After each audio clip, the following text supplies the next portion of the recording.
ইফতারি করানোর ফজিলত সম্পর্কে রাসূল আরবি সাল্লাল্লাহু আলাইহি ওয়াসাল্লাম ইরশাদ করেন, মান ফাত্তারা ফীহি সাইমান কানা লাহু মাগফিরাতান লিযুনুবিহি ওয়া ইতকু রাকাবাতিহি মিনান নার।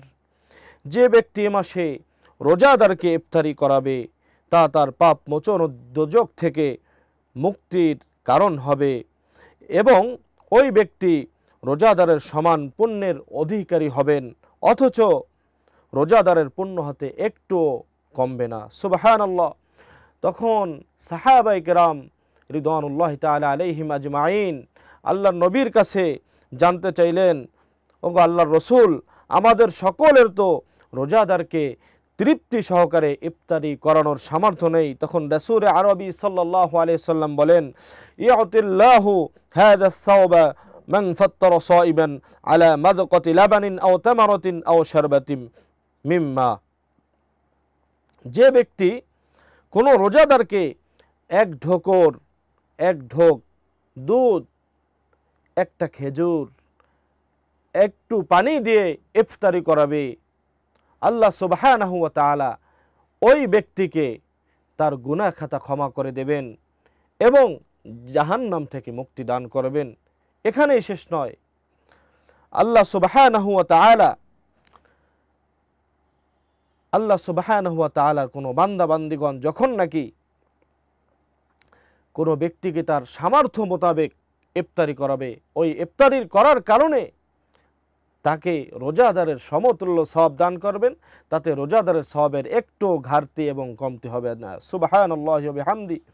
এবং কোনো ব্যক্তি যদি রোজাদারকে তৃপ্তি সহকারে পেট পুরে খাবার দিতে পারে, আল্লাহর নবী সাল্লাল্লাহু আলাইহি ওয়াসাল্লাম বলেন, কাল কিয়ামতের ময়দানে আমাকে যে হাউজে কাউসার দেওয়া হয়েছে, ওই হাউজে কাউসার থেকে আল্লাহ তাআলা তাকে এত এত পানি পান করাবেন যে জান্নাতে যাওয়ার আগ পর্যন্ত তার আর কোনো পিপাসা হবে না। আল্লাহু আকবার, আল্লাহু আকবার। এজন্য আমরা আমাদের সাধ্য অনুযায়ী আমরা চেষ্টা করব রোজাদারকে ইফতারি করানোর, অনাহার ব্যক্তিদেরকে খাবারের ব্যবস্থা করে দেওয়া।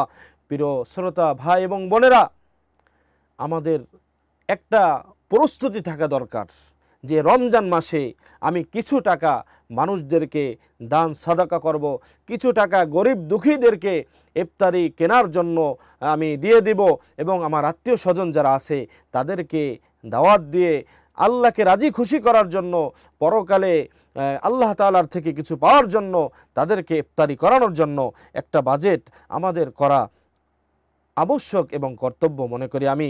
আল্লাহর নবী সাল্লাল্লাহু আলাইহি সাল্লাম বলেন, বাদিরু বিল আমালিস সালিহা, তোমরা নেক কাজে প্রতিযোগিতা করো এবং অগ্রসর হও।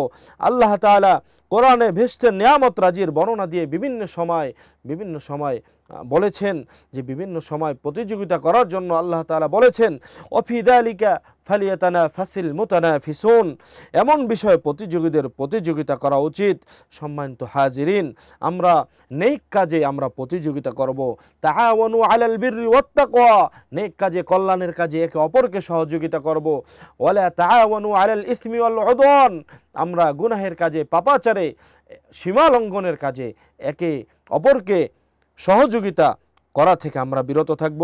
রাসূল আরবি সাল্লাল্লাহু আলাইহি সাল্লাম বলেন, ওহুয়া শাহরুন আউয়ালুহু রাহমাতুন ওয়া আওসাতুহু মাগফিরাতুন ওয়া আখিরুহু ইতকুম মিনান নার, যে এটা এমন একটা মাস যার প্রথম অংশে আল্লাহ তাআলা শুধু রহমত বর্ষণ করতেই থাকেন, মধ্যম অংশে মাগফিরাত, আল্লাহ তাআলা মধ্যম অংশে ক্ষমার ঘোষণা দিয়েছেন এবং শেষ অংশে দোজখ থেকে মুক্তির ওয়াদা করেছেন। রমজানের প্রতিটা মুহূর্তই বরকতপূর্ণ, প্রতিটা মুহূর্তেই আল্লাহ তাআলার রহমত, প্রতিটা মুহূর্তেই ক্ষমা চেয়ে নিতে পারলে আল্লাহ ক্ষমা করে দেবেন।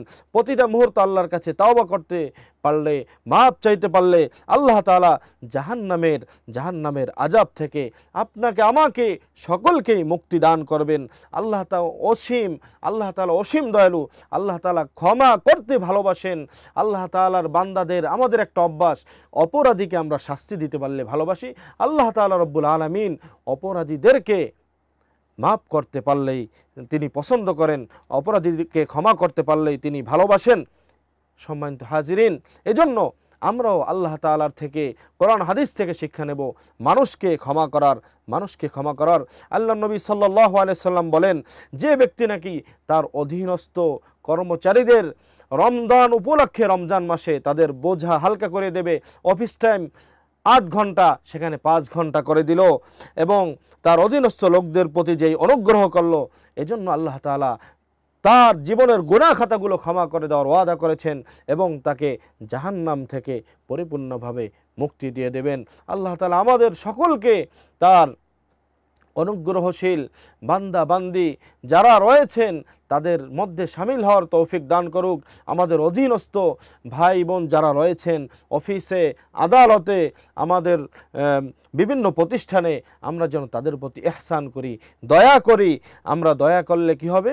আল্লাহ তাআলা রব্বুল আলামিন আমাদের উপর বিশেষ রহমত এবং অনুগ্রহ নাজিল করবেন।